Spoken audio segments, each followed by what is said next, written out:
My son-in-law moved in with my mother who had Alzheimer's, to take care of her, while I worked. The day of the funeral I found out the accounts were empty and the house was in his name. My daughter told me it wasn't the time to fight. 4 years later my grandson called me because my son-in-law hit him. 3 weeks ago a Sunday night my phone rang.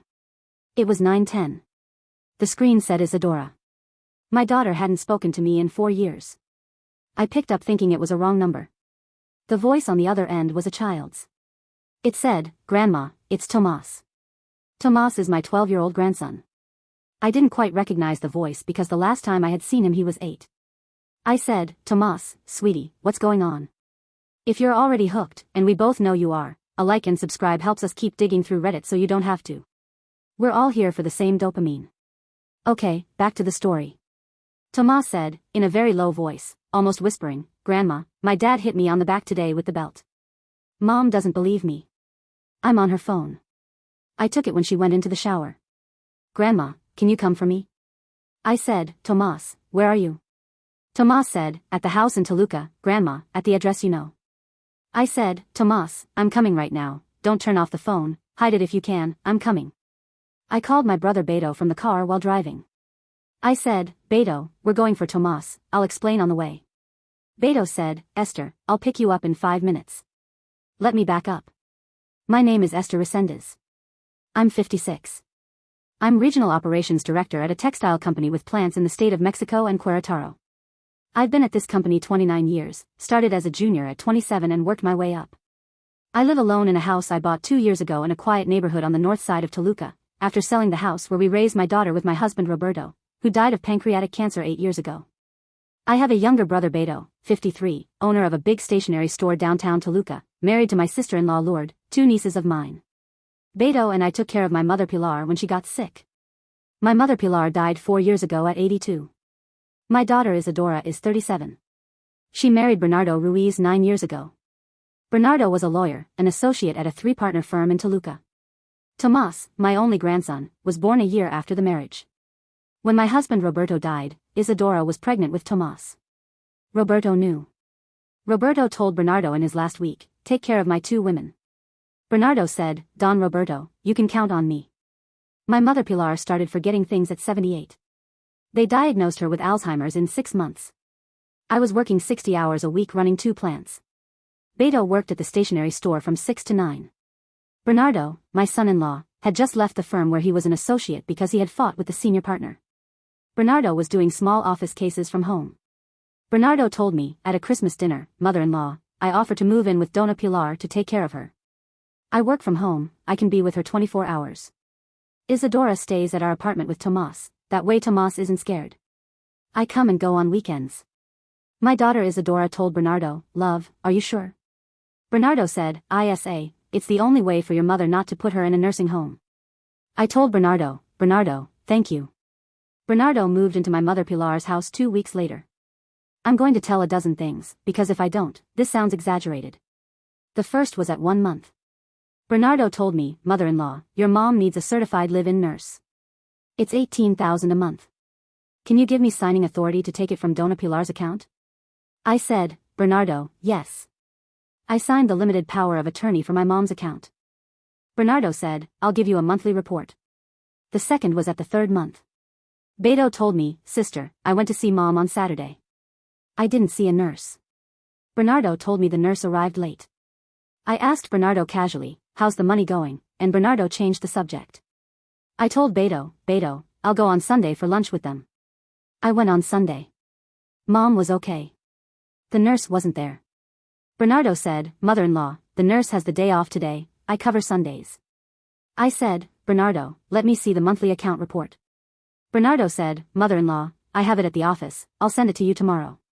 I got it on Friday. The report showed $18,000 for nursing. It also showed $22,000 for miscellaneous medical expenses. It had no receipts. The third was at 6 months. My mother Pilar had a crisis at night. They called the hospital. They admitted her 3 days. Bernardo told Isadora he would take care of Mom at the hospital.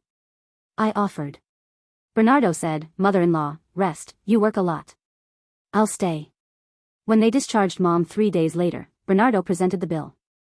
$42,000. I said, Bernardo, Mom has medical insurance. Bernardo said, Mother-in-law, the insurance didn't cover this time because of a pre-existing Alzheimer's clause. I already talked to the insurance lawyer, nothing can be done. I said, Bernardo, can we fight the insurance? Bernardo said, Mother-in-law, I already looked at it, no. We paid the $42,000 from Mom's account. I believed him. The fourth was at 1 year. I asked Isadora one night, Daughter, how are your grandmother's accounts? Isadora said, Mom, Bernardo tells me she's running over but with the pension and what he chips in he balances it. I said, Daughter, I'm sending the receipts to Beto next month so he can review them too. Isadora said, Mom, don't you trust Bernardo? I said, Daughter, I trust him. But there are two of us. Let Beto see too. I asked Bernardo. Bernardo said, Mother-in-law, no problem, give me a week to organize the papers. A month passed. He didn't send the papers. I insisted. Bernardo said, Mother-in-law, the files got corrupted by a bank update. I said, Bernardo, let's go to the bank together to get the statements. Bernardo said, Mother-in-law, I'll go, you don't have time. We didn't go. The fifth was at 1.5 years. My mother Pilar got worse. She didn't recognize me anymore. Bernardo told me, Mother-in-law, I talked to a notary, your mom needs to sign before she can no longer. We have to put the house in someone's name who can manage it while she's alive. If something happens to her later, we avoid a long probate process. I said, Bernardo, Beto and I are her 2 children. We have a will from years ago, it's set up 50-50. Bernardo said, Mother-in-law, that no longer applies if your mother is incapacitated, the heirs can fight each other and they can fight the house with the heir afterward. Better that it pass to someone neutral while she lives. I said, Bernardo, what do you propose? Bernardo said, Mother-in-law, I propose it pass to my name, I'm a lawyer, I wouldn't fight you, I keep it and give it back to you when she dies. I said, Bernardo, let me think about it. I'll talk to Beto. Beto told me, Sister, no. I told Bernardo, no, thanks. Bernardo said, Mother-in-law, that's fine, it was an idea. The sixth was at 1 year 10 months. Bernardo asked my mother Pilar to sign a transfer of the house to his name, without a notary, on a plain sheet of paper. Mom signed. Mom didn't know what she was signing anymore. Bernardo later took the paper to a notary friend and registered it as a backdated record.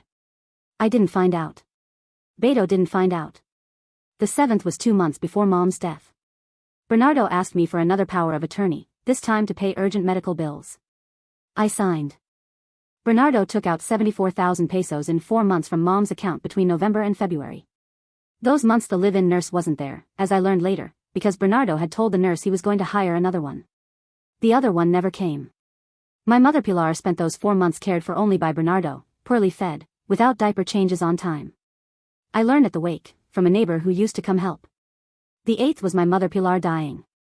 She died on a Saturday morning. Bernardo called me at 7. Beto and I arrived in an hour. Mom looked very thin. Much thinner than the last time I had been there, 3 weeks before. The wake was Sunday. The church was Monday. I cried for 3 days. The 9th was Tuesday.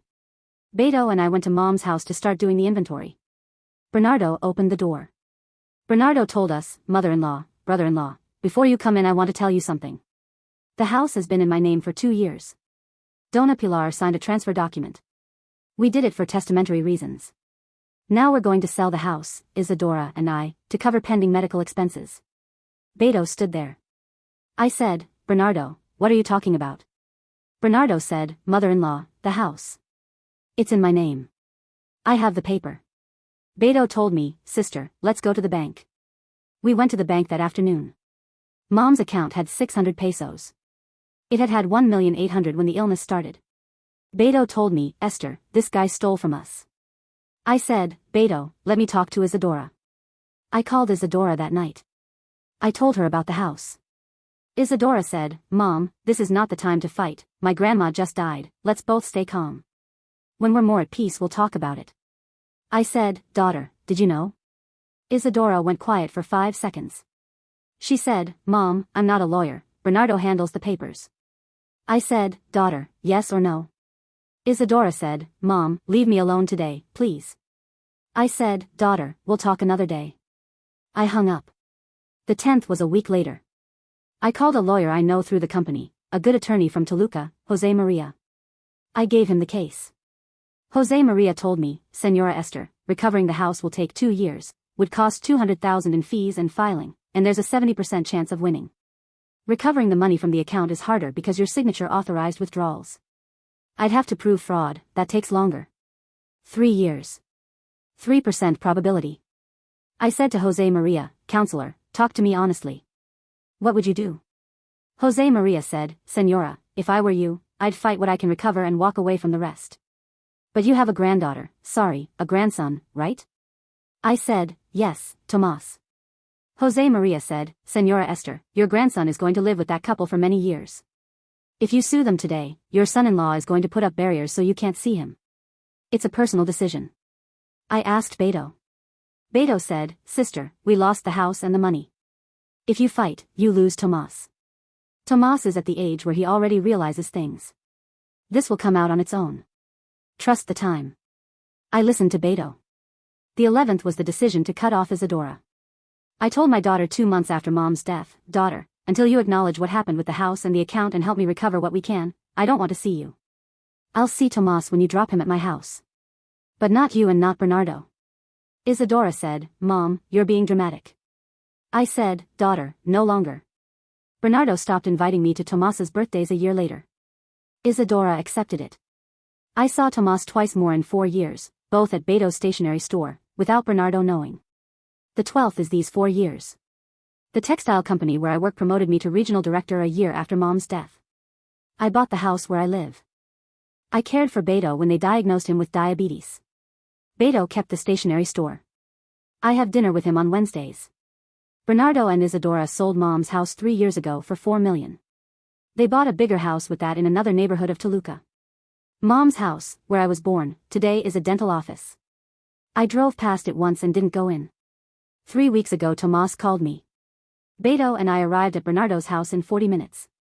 I rang the doorbell. Isadora came out in a robe. I said, Daughter, I'm here for Tomás. Isadora said, Mom, what are you doing here? Who called you? I said, Tomás. He told me Bernardo hit him today with the belt on the back. Isadora said, Mom, that's not true, Tomás is making it up. I said, Daughter, let me see Tomás. If he tells me the same in front of you, I take him. If he says nothing happened, I leave. Isadora said, Mom, no. Beto pushed in front of me. Beto found Tomás in his room. Beto lifted Tomás's shirt. Tomás had 5 red marks shaped like a buckle on his back. Beto took 3 photos. Bernardo came down the stairs. Bernardo yelled at Beto, Get your hands out of my house. Beto told Bernardo, Bernardo, this is photographed, this is done, you decide if this goes to the prosecutor or if Tomás comes with us while the divorce you haven't given Isadora gets processed. Isadora sat on the couch. She started crying. I said, Daughter, for how many years did he hit you? Isadora said, after a long silence, Mom, I've been putting up with him for 4 years. After the first time I was afraid of what he would do if I sued him. I said, Daughter, come with Tomás. Tomorrow we go to the prosecutor. I'll be with you. But the condition is you sign separation with my lawyer. If you go back with Bernardo after today, Tomás stays with me and you don't come back either. Did you understand? Isadora said, Yes, Mom. We picked up Tomás in 15 minutes. We left. We went to the prosecutor the next day. Bernardo had disappeared when the patrol arrived to knock on the door. They found him 3 days later at his mother's house in another city. They detained him for family violence against a minor. The Bar Association opened a file on him. They suspended his license provisionally 2 weeks later. Isadora signed the complaint. Isadora signed the separation with José María, my lawyer. Isadora asked for sole custody of Tomás. Bernardo is in criminal proceedings for the injury to Tomás. The experts certified the marks. The house they bought with the money from Mom's house is now under embargo from the civil suit Beto and I are bringing against Bernardo, demanding restitution of the $1,800,000. The probability went up to 60% because the evidence from Tomás gave context to the judge. Isadora has been living with Tomás at my house for 3 weeks. Tomás sleeps in the room that was his grandfather Roberto's. Tomás is in child therapy twice a week. Isadora too. I pay for it. Isadora works as administrative manager at Beto's stationery store. Beto pays her. Isadora apologized to me last night for the first time. She cried. I said, Daughter, I'll forgive you the day you write on a sheet of paper why you signed silently about my mother's house. Not to show me. For yourself. And you burn it.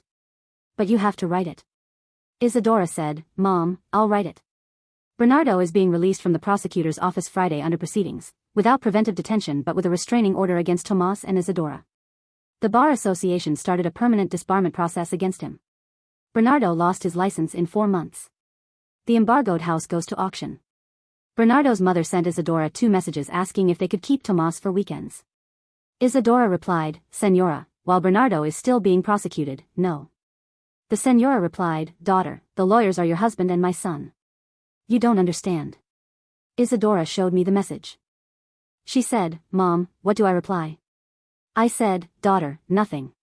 My mother Pilar never knew that the house where Beto and I and Isadora were born was signed away to a son-in-law who didn't care for her. My husband Roberto told Bernardo, take care of my 2 women. Bernardo took care of one, his wife, just enough that she put up with 4 years of beatings in silence. The other woman of Roberto's, my mother Pilar, died in his hands weighing 32 kilos in 4 months without a nurse. Roberto thought he was leaving a protector. He left a collector. The house where Pilar raised her 2 children today fixes cavities. The house I bought for myself heals a grandson. The other day Tomás asked me, Grandma, why is the house where my mom was born no longer anyone in the family's? I said, Sweetheart, because someone signed when they shouldn't have. But the next house in the family no one signs without you being at the table. Tomás said, Yes, Grandma. Lupe had heard and gave me a kiss on the forehead.